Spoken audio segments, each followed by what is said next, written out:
हाम्रो स्कुल भनेको यो नगरपालिकाको सबभन्दा खराब स्कुल किन भन्दाखेरि न खेलकुद न कक्षा कोठा न टिचर न टोयलेट न खाने पानी यतिको व्यवस्था नभएको स्कुलको नाम हो श्री किशोरी जनता माध्यमिक विद्यालय।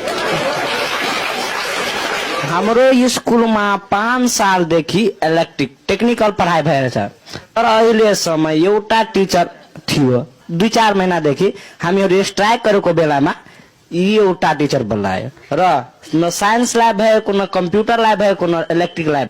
हाम्रो इलेक्ट्रिकलमा 18 लाख रुपैयाँ आउँछ त्यो इलेक्ट्रिकलको ल्याबको लागि मात्र ल्याबको लागि तर अहिलेसम्म 4 लाख खर्च भएछ र 15 लाख कति हजारसम्म पैसा एकाउन्टमा छ। के 5 सालदेखि त्यो एकाउन्टको हामीहरू ब्याज खाइरहेछौँ?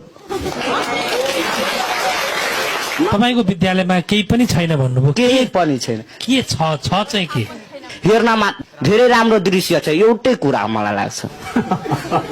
असाध्यै राम्रो प्रश्न राख्नु। धेरै कुरा छ के भन्ने छ। म आफ्नो स्कुलको विकृति भन्दाखेरि 2 घण्टा भन्दा कम लाग्दैन।